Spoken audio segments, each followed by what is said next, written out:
एक छोटे से शहर में रहने वाला एक मध्यम वर्गीय परिवार, जिसमें रमेश, उनकी पत्नी सीमा और उनके दो प्यारे बच्चे अंशिका और रोहन रहते थे। रमेश एक साधारण नौकरी करते थे और उनकी कमाई से घर का खर्च मुश्किल से चलता था। फिर भी रमेश का सपना था कि एक दिन वह अपने परिवार के लिए एक कार खरीदेगा। हर रात रमेश और सीमा बिस्तर पर लेटे हुए कार खरीदने के ख्वाब बुनते। वे कार के रंग, मॉडल और सुविधाओं पर चर्चा करते और उनके बच्चे भी उत्साहित होकर अपने माता पिता के साथ इस सपने में शामिल हो जाते। कार खरीदने के लिए रमेश और सीमा ने वर्षों तक अपने खर्चों में कटौती की। सीमा ने अपने गहनों की खरीद को टाला, बच्चों की महंगी किताबों और कपड़ों को सीमित किया और रमेश ने ओवरटाइम काम करके हर महीने कुछ अतिरिक्त पैसे जोड़े।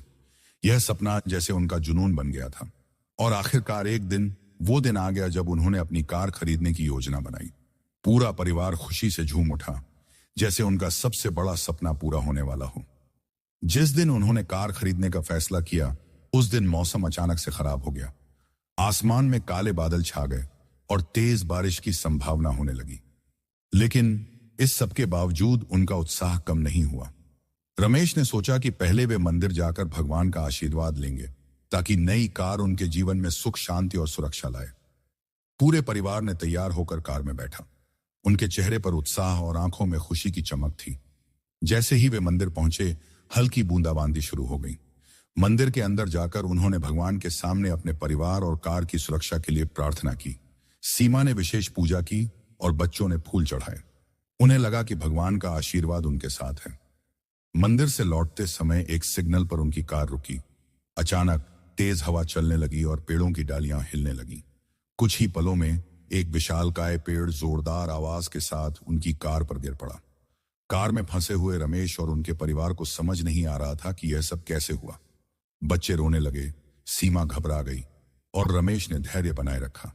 उनकी कार पूरी तरह क्षतिग्रस्त हो चुकी थी, लेकिन सौभाग्य से कार के अंदर बैठे चारों लोग सुरक्षित थे।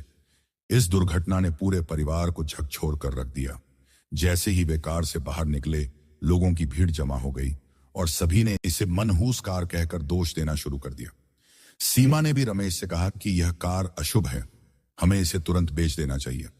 पड़ोसी और रिश्तेदार भी उन्हें यही सलाह दे रहे थे, लेकिन रमेश का नजरिया कुछ अलग था। उसने परिवार को समझाते हुए कहा, यह कार हमारे लिए मनहूस नहीं है, बल्कि यह हमारी जिंदगी की रक्षक बनी है। सोचो, अगर यह कार मजबूत नहीं होती तो हम सब शायद इस हादसे में बुरी तरह घायल हो जाते, या फिर भगवान ने इस कार के जरिए हमें सुरक्षित रखा है। रमेश ने कार को ठीक करवाने का फैसला किया और उसे बेचने की बजाय अपने पास रखा। इस हादसे के बाद भी उनकी कार कई बार उनके जीवन में एक तरह से लकी साबित हुई। एक बार सीमा की तबीयत अचानक खराब हो गई थी और यह वही कार थी जिसने उन्हें सही समय पर अस्पताल पहुंचाया।